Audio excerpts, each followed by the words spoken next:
बहुत सारे बच्चे जानना चाहते हैं कि कॉस्ट अकाउंटिंग में मैं कौन सा बुक इस्तेमाल करता हूँ। ये वही पुराना बुक है जो आपके पास भी होगा। पेज नए हो सकते हैं, सामने के front page. Professor M.L. Agarwal और डॉक्टर K.L. गुप्ता, ठीक है, इनके बुक्स हमारे पास हैं। आज मैं आपको कॉस्ट अकाउंटिंग में ठेका खाते समझाऊंगा, जो कि आपका यूनिट 3 को कवर करता है। यहाँ पर आपको ध्यान रखना है, ठेका खाते के साथ साथ आपका कॉस्ट सेट भी पूछा जा सकता है। तो ये दोनों अथवा में आते हैं, और कई बार ठेका के साथ में थ्योरी भी पूछा जा सकता है। तो कभी कभी प्रैक्टिकल, कभी कभी थ्योरी पूछा जाता है, ठीक है। तो इसमें ना ध्यान रखना कि किस नियम को ध्यान में रख करके आपको ठेके खाते बनाने हैं। अब ठेका होता क्या है? तो कोई भी काम जिसमें एक ठेकेदार एक निश्चित अवधि में पूरा करने के लिए किसी मालिक से उस काम के लिए एडवांस में पैसे लेता है या उस काम को पूरा करने का आश्वासन देता है, उसको आप ठेका कहते हैं। जैसे मुझे घर बनवाना है, मैंने एक ऐसे मिस्त्री को ढूंढा जो घर बनाना जानता है और वो अगले 10 दिन में मेरा घर बनाकर मुझे दे देगा। तो वो व्यक्ति मेरे से कुछ पैसे की डिमांड करेगा कि मैं इस काम को 2 लाख में करूँगा या 1 लाख में कंप्लीट करूँगा, जिसका मुझे 50,000 एडवांस चाहिए। जब मैं उसको 50,000 दे दूँगा और वो मेरा काम करने के लिए तैयार हो जाएगा, तो समझ लीजिए हमारे बीच में एक ठेका स्थापित हो गया, ठीक है। वो ठेकेदार है, मैंने उसको पैसे दे दिया, अब वो 10 दिन में काम कंप्लीट करके देगा। तो ठेका मतलब वही हो जाता है, किसी भी काम को पूर्ण करने के लिए लिया गया दायित्व ठेका है। घर बनाने के लिए, पुल निर्माण करने के लिए, स्कूल बनाने के लिए, भवन, सड़क इत्यादि, ये सब काम ठेके के उदाहरण हैं।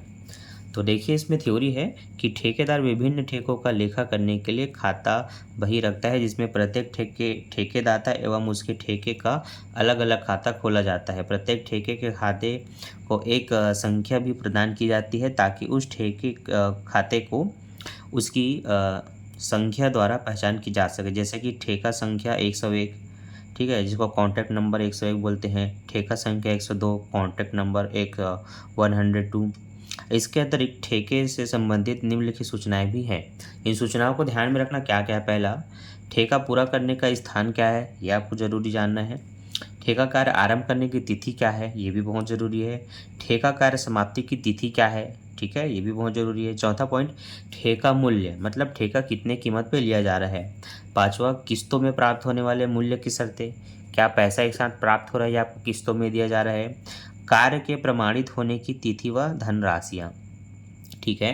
एक वैध ठेके के लिए सभी पॉइंट इंपॉर्टेंट है, ठीक है, कि ठेका पूरा करने का स्थान क्या है, प्रारंभ कब से करना है, ख़त्म कब करना है, ठेके कितने कीमत पे लिया गया, पैसा किस्तों में प्राप्त हो रहा है, और कार्य के प्रमाणित होने के लिए कुछ तिथियां व धनराशियाँ, ठीक है, इत्यादि। आगे देखिए, ठेका खाता तैयार करने की विधि।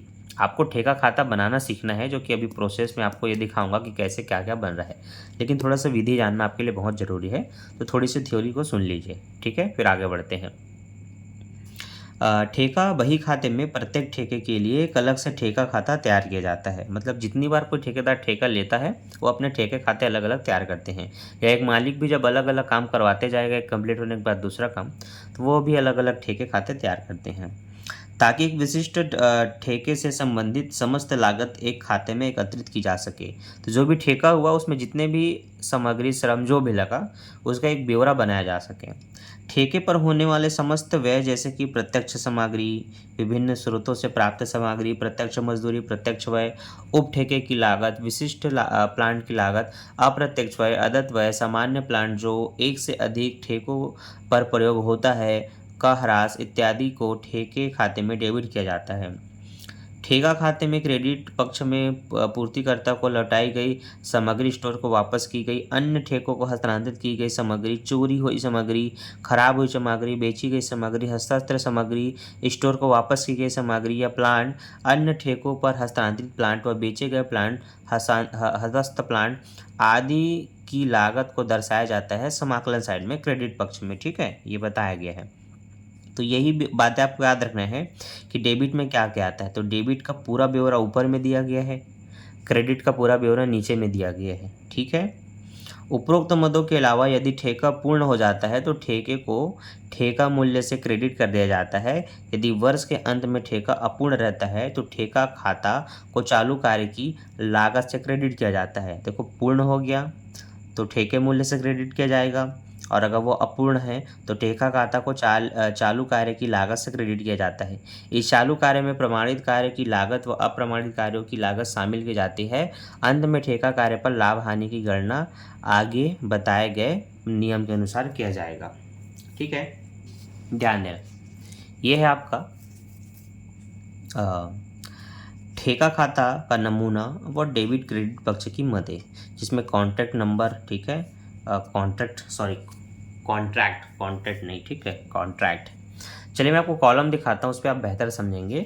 जो ऊपर में हिंदी में बोला है ना कि क्या क्या चीज़ें डेबिट में होंगी, क्या क्या चीज़ें क्रेडिट में होंगी, उन्हीं को यहाँ इंग्लिश में लिखा गया है। देखिए, सबसे पहले आपने कितने का माल खरीदा, ठीक है, आपको निर्गमित कहाँ से हुआ, आपको और कहाँ से ट्रांसफ़र होकर के सामान मिला, मतलब जितना सामान आपको मिल रहा है आपके लिए, वो आप यहाँ टू मटेरियल्स बोलकर लाइन से लिखेंगे। इसके बाद आपने कितनी मजदूरी दी, कितनी मजदूरी देना बाकी है, क्या प्रत्यक्ष व्यय हुए, क्या अप्रत्यक्ष व्यय हुए, इनको पूरा लिखेंगे। इसी के साथ साथ आप इधर देखेंगे तो आपको मिलेगा प्लांट, ठीक है, तो cost of specific plant of if use, उसके बाद है depreciation of plant if use, फिर है to statement profit and loss, ठीक है, तो ये आपका लाभ हानि बेचने से जो होता है वो है, लाभ हुआ तो इधर, हानि हुआ तो इधर। सब contract cost of extra work done, ठीक है, अतिरिक्त काम करेंगे तो उस पर का खर्च लिखेंगे। Statement of profit and loss if the contract is complete, ठीक है, और अगर नीचे अथवा है टू वर्क इन प्रोग्रेस, अगर कंप्लीट नहीं हुआ है तो वर्क इन प्रोग्रेस मतलब कार्य प्रगति पर रहेगा तो उसको लिखना है। फिर आपको बैलेंस निकाल लेना होता है, ठीक है। चलिए आगे बढ़ते हैं, अब इसको समझना, समाकलन पक्ष को। समाकलन पक्ष में क्या बोला गया था कि जो माल आपने सप्लायर को वापस भेज दिया, स्टोर को वापस भेज दिया, मतलब जिन तरीक़ों से आया था उन्हीं को वापस भेज दिया आपने काम कंप्लीट होने के दौरान, तब आप इसको समाकलन में लिखेंगे, मतलब क्रेडिट पक्ष में, ठीक है। आपका प्लांट जो है वो इधर है, लेकिन प्लांट और उसमें जो भी आपकी सामग्री लगी, जो भी मशीन वगैरह लगा, उनका भी आपने उपयोग करके रिटर्न कर दिया, तो रिटर्न टू स्टोर ये समाकलन में आएगा।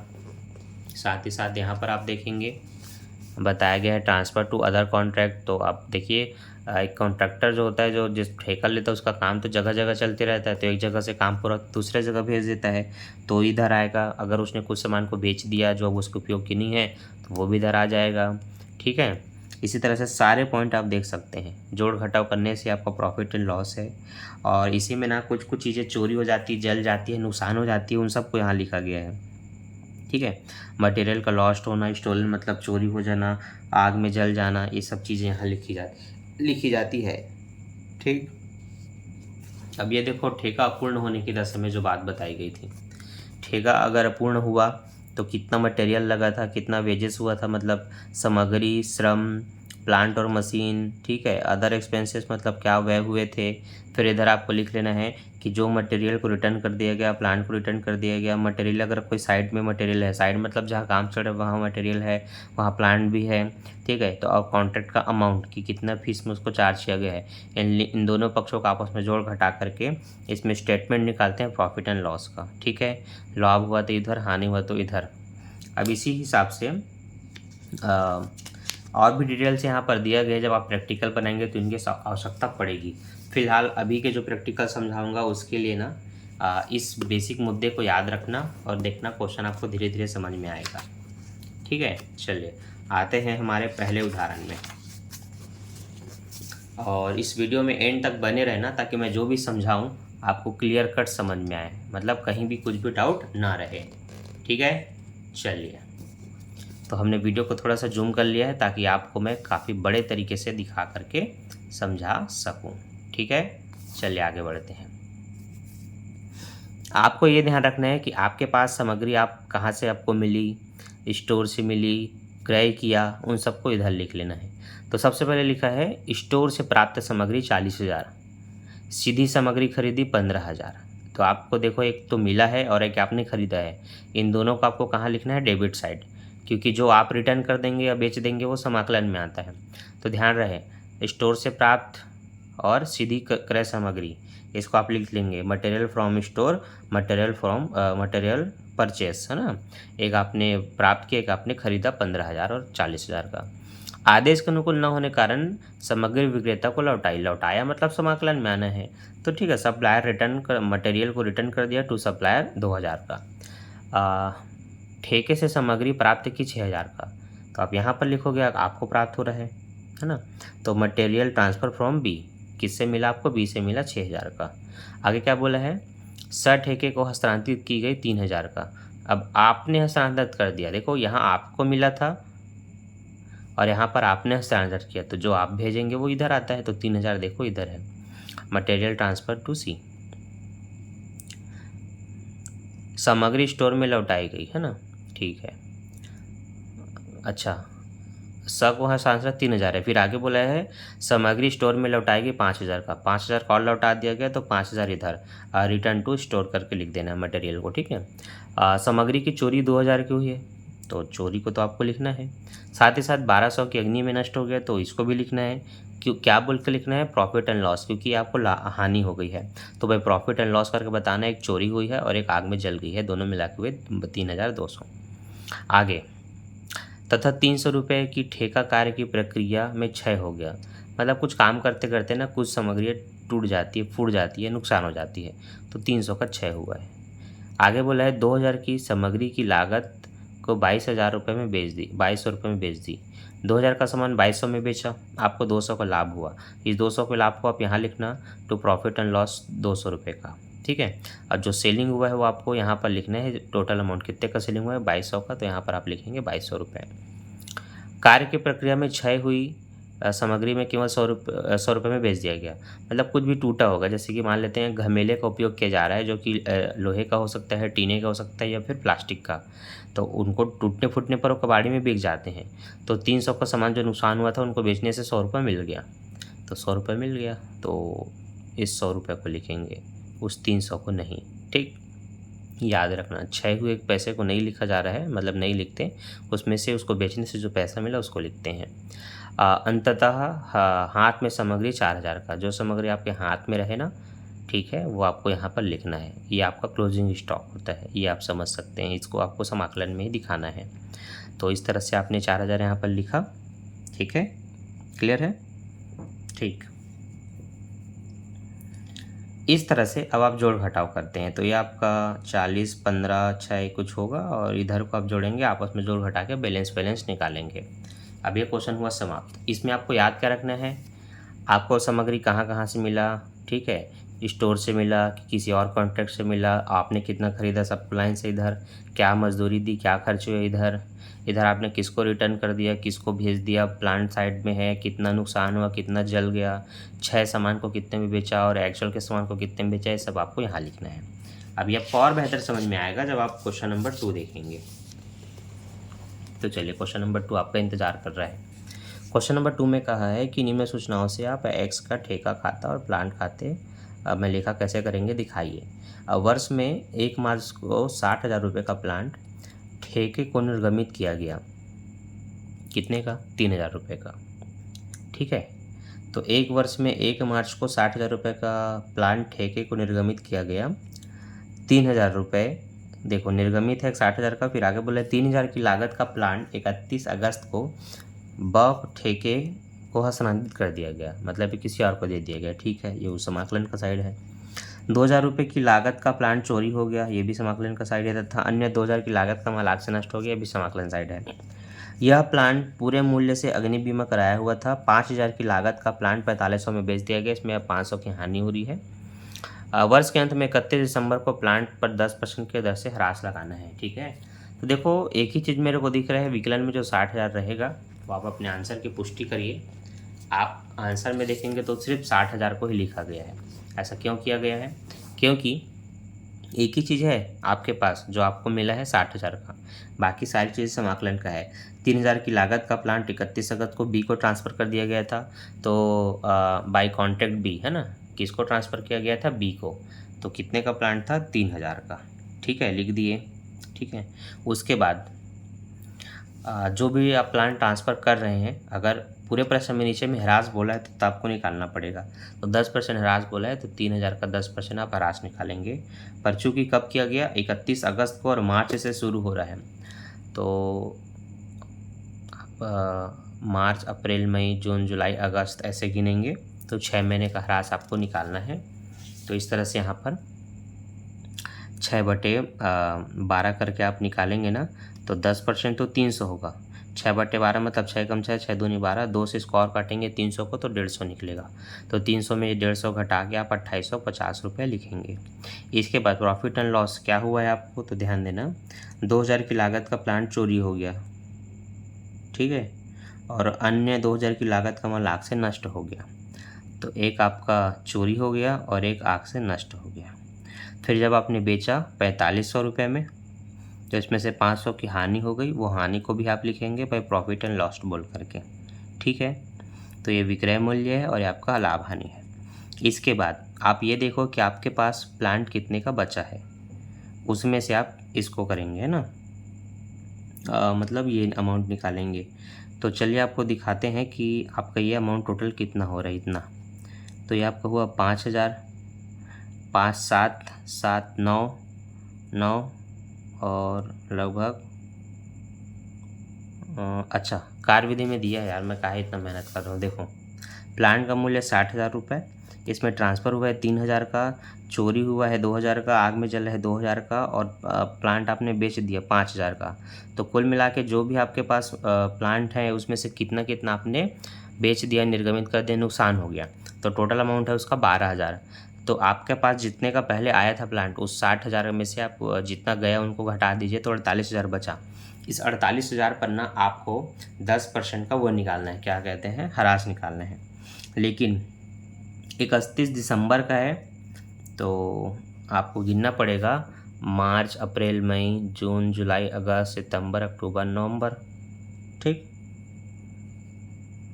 और दिसंबर में तो उसकी कहानी हो गई। तो 10वां महीना आप टोटल काउंट करेंगे, इसलिए 10/100 लिखेंगे।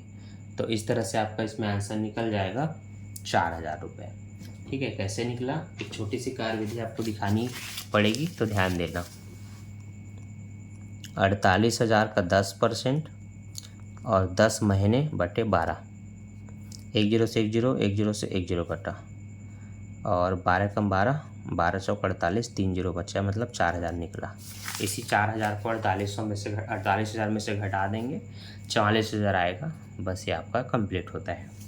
तो याद रखिए, आपके पास प्लांट आया था 60,000 का, आपने बी को ट्रांसफ़र किया 3000 का, लेकिन अब आप ह्रास का प्रश्न इसमें पॉइंट दे दिया है, तो जितना भी अब प्लांट आप ट्रांसफ़र करेंगे उस पर आपको जितना दिन में जिस तिथि में किया गया, शुरुआत वाले तिथि से उस तिथि तक गिन करके आप उस पर डिप्रिसिएशन निकाल देंगे, और उसके बाद जो घट के आएगा वो लिखेंगे। जितना का प्लांट चोरी होगा या जलेगा उसको आप बुरा लिखेंगे, जितने में बेचा उसको लिखेंगे, लाभ हुआ तो अमाउंट इधर, हानि होगा तो इधर ही लिखेंगे, ठीक है। और नीचे कार्य विधि करके बताना पड़ेगा कि कितने प्लांट आपके पास शुरू से था, उसमें निर्गमन कितना किया, चोरी कितनी हुई, जल कितनी गई, आपने बेचा कितने का, टोटल अमाउंट को घटा देंगे उस प्लांट की कीमत से, और जो प्लांट आएगा लास्ट में उसका ह्रास लगा देना है, क्योंकि वो प्लांट अभी साइड में है। तो प्लांट एट साइड बोलकर उस पर निकाल दो, ठीक है। तो धीरे धीरे ना अब इसमें पॉइंट बढ़ते जाएंगे, डिफ़िकल्टी थोड़ी सी बढ़ते जाएगी, लेकिन ऐसा नहीं है कि ये समझ से बाहर है। आप समझते रहेंगे, क्वेश्चन बनाते रहेंगे, तो सारी चीज़ें आपके लिए इजी होते जाएंगी, ठीक है। चलिए अगला क्वेश्चन पे फोकस कीजिए। अगला क्वेश्चन कहता है उदाहरण 3 पे, 1 अप्रैल 2020 को मिस अहिरवार द्वारा लिए गए ठेके का मूल्य 2.5 लाख रुपए। अब इसमें ठेके की कीमत बता दी गई कि कोई ठेका कितने में लिए गए 1 अप्रैल 2020 को, 2.5 लाख रुपए का। उस समय उपभोग की गई सामग्री है 62,500। उपभोग मतलब जितना उसमें प्रयोग किया गया, इसमें खरीदा नहीं बोला है या किसी से प्राप्त नहीं बोला है। इसका मतलब ये परफेक्ट क्रय का अमाउंट नहीं है। इसका मतलब वो आपको निकालना पड़ेगा। कैसे निकालना पड़ता है, उपभोग की गई सामग्री और अंत में कितना बचा सामग्री, दोनों को जोड़ करके वो निकाला जाता है, जो कि अभी आप देखेंगे। इसमें से 31/12/2020 मतलब यही है। अंत का हतस्थ सामग्री जो बोल दिया है ये उसमें जुड़ता है, तब आपका टोटल परचेस अमाउंट निकलता है, समझिए, मटेरियल्स, है ना। मजदूरी 30,000 का, प्रत्यक्ष पे 32,000 का, प्लांट क्रय 40,000 का, ठीक है। आगे बोला है कि पृष्ठ नंबर 400 में है। 31 दिसंबर 2020 को ठेका पूरा हो गया, ठेके मूल्य प्राप्त हो गई, प्लांट पर 10% की दर से ह्रास काटे और मजदूरी 20% अप्रत्यक्ष व्यय को ले। देखो प्लांट पर 10% ह्रास काटना है पहले जैसे, और मजदूरी का 20% जो होगा वो अप्रत्यक्ष व्यय के लिए चार्ज किया जाएगा। इसका मतलब आप प्रत्यक्ष व्यय नहीं दिया होगा, मजदूरी के अमाउंट से ही निकालना है। तो आप ध्यान देना। टू मटेरियल परचेस करके हेडिंग डालना है, इसमें से जो आपने उपभोग किया उसको कंज्यूम्ड करके लिखना है, और जितना आपका 31 दिसंबर का था उसको आपको लिखना है, और दोनों को जोड़ करके आपका परचेस अमाउंट निकलेगा 82,500 कि टोटल अमाउंट में से इतना आपने उपभोग कर दिया और इतना आपका बचा है, मतलब कुल अमाउंट आपने कितने खरीदा था 82,500 का। मजदूरी है 30,000 का, डायरेक्ट एक्सपेंसेस 32,000 का, प्लांट है आपके पास 40,000 का। अब आपको ध्यान रखना है कि मजदूरी जो 30,000 का है उसका 20% आपको अप्रत्यक्ष व्यय देना है। तो 20% कितना होगा, देखो 10% तो 3,000 है, 3 दूनी 6,000 हो जाएगा। तो 20% ऑफ वेजेस, तो 30,000 का 6% आप तुरंत 20% आप तुरंत निकालो 30,000 का, तो 6,000 निकल जाएगा। आप समाकलन साइड आओ। इसमें से 20,000 का क्या बोला था मैं आपको बताता हूँ देख करके। प्रश्न में बोला था हस्तस्थ सामग्री 20,000 का। तो हस्तस्थ सामग्री मतलब 31 दिसंबर का जो है, आपने पहले प्रश्न में भी देखा था कि हस्तस्थ सामग्री समाकलन में थी लास्ट में, तो ये यहाँ भी रहेगा। पर चूंकि इसमें परचेस अमाउंट नहीं दिया था तो वो इधर जुड़ करके वो जुड़ने के लिए आया है, लेकिन ये हमेशा इधर ही रहता है, याद रखना, ठीक। तो कन्फ्यूजन नहीं होने का। अब प्लांट की कॉस्ट 40,000 है जो कि इधर बताया गया है, 40,000 का प्लांट, जिस पर वही 10% ह्रास है तो 4,000 रुपये माइनस कर दो, 36,000 रुपये आया। कॉन्ट्रैक्ट की कीमत कितनी है, 2.5 लाख रुपये। तो कॉन्ट्रैक्ट की कीमत को हमेशा समाकलन में लिखना, याद रखना। कुल अमाउंट हुआ आपका 3,06,000 रुपये, जिसमें से आप इन पाँचों अमाउंट को जोड़ के घटाएंगे तो आपका 1,15,500 आएगा, और उसको आप प्रॉफिट एंड लॉस करके लिखेंगे और 3,06,000 से बैलेंस करेंगे। आगे जो बनता है वो ठेकेदार का खाता, ठेके के मालिक का खाता बनता है, मतलब जो ठेका काम करवा रहे हैं, ठीक है, ठेकादाता उसको बोलते हैं। जो देखो यहाँ पर बोले ठेकादाता का खाता बनाइए, ठेकादाता को ही कॉन्ट्रैक्टी बोलते हैं, ठीक है। ये तो ध्यान देना, इसमें कुछ नहीं करना। टू कॉन्ट्रैक्ट करके कुल कीमत बताना है जो कि 2.5 लाख का है। बाई बैंक से आप कितना लिखेंगे, 2.5 लाख। अब जो एक्स्ट्रा होता है जो भी खर्चे वर्चे, अब वो ठेकेदार समझे या फिर मालिक से बात करके थोड़ा मोड़ा कंसेशन करवाया जा सकता है, ठीक। लेकिन ये खाता इस तरह से बनाया जाता है, आपको याद रखना है, ठीक है, कोई दिक्कत नहीं। अभी हम इसमें कंटिन्यू चौथा पांचवा क्वेश्चन भी समझाएंगे, इसमें भी कंटिन्यू हम चलेंगे जब तक हम अपने क्रियात्मक प्रश्नों में नहीं आ जाते। लेकिन आगे का वीडियो आप लोगों को तभी मिलेगा जब आप हमारे चैनल की मेंबरशिप ज्वाइन कर लेंगे, ठीक है। सब्सक्राइब बटन को दबाओ, नहीं दबाए होगे तो, और उसके बगल में ज्वाइन का बटन है उस पर क्लिक करो और जल्दी से हमारे चैनल के अंदर जुड़ जाओ। इसके बाद आपको बहुत सारी फैसिलिटी मिल जाएगी। आप व्हाट्सएप ग्रुप में ज्वाइन हो सकते हैं, जिसमें मैं इसी तरह से फुल वीडियो बना करके अपलोड करता हूं, जिसको मेंबरशिप वाले बच्चे देखते हैं, और वहां पर उनके डिट्टो एक होमवर्क का क्वेश्चन देता हूं जिनको उनको बना करके और अभ्यास करना होता है, ताकि वो चीज़ें बहुत अच्छे से समझ में आए। क्योंकि आपने केवल देखा और बनाया नहीं, मतलब वो 50% है। आपने देखा समझा फिर खुद से बना लिया, मतलब आपने 100% तैयारी कर ली। तो इस तरह से जब आप प्रैक्टिस करते हैं ना, तो आप इन क्वेश्चनों को कभी नहीं भूलते, इन टॉपिक को कभी नहीं भूलते, और एक बेहतरीन तैयारी होती है। इन सब का बेनिफिट आपको मिल जाएगा जब आप मेंबरशिप ज्वाइन कर लेंगे। फिर आपको व्हाट्सएप ग्रुप में ऐड कर दिया जाएगा, डेली न्यू वीडियोस मिलेंगे जिसमें स्टैटिक्स, कॉर्पोरेट सभी चीज़ें शामिल रहेंगी। आपको भी मेहनत करना है, होमवर्क करते रहना है, बना करके देखते रहना है, साथ ही साथ सारे वीडियो देख के प्रैक्टिस करनी है। कैसे प्लानिंग करनी है, क्या तैयारी करनी है, सारी चीज़ें मैं वहाँ अपलोड करके बताते रहता हूँ, और बाकी सभी बच्चों की तरह आप भी तैयारी कर सकते हैं। तो जल्दी से मेंबरशिप लीजिए। साथ ही साथ आप PDF भी बाय कर सकते हैं। अगर आपको लगता है कि हाँ सर इतने से मैं समझ गया हूँ, अब मैं क्रियात्मक प्रश्न बना सकता हूँ, लेकिन कुछ भी डाउट होगा इसके लिए मेरे पास एक सोल्यूशन होना चाहिए, तो आप तुरंत PDF बाय कर सकते हैं, जिसकी कीमत 239 रुपये, उससे ज़्यादा नहीं है। और अगर आप तीनों सब्जेक्ट कर लेते हैं तो आपको लगभग 24 से 25% का डिस्काउंट भी मिल जाएगा। तो थैंक्स फॉर वॉचिंग, मिलते हैं नेक्स्ट वीडियो में, बाय बाय।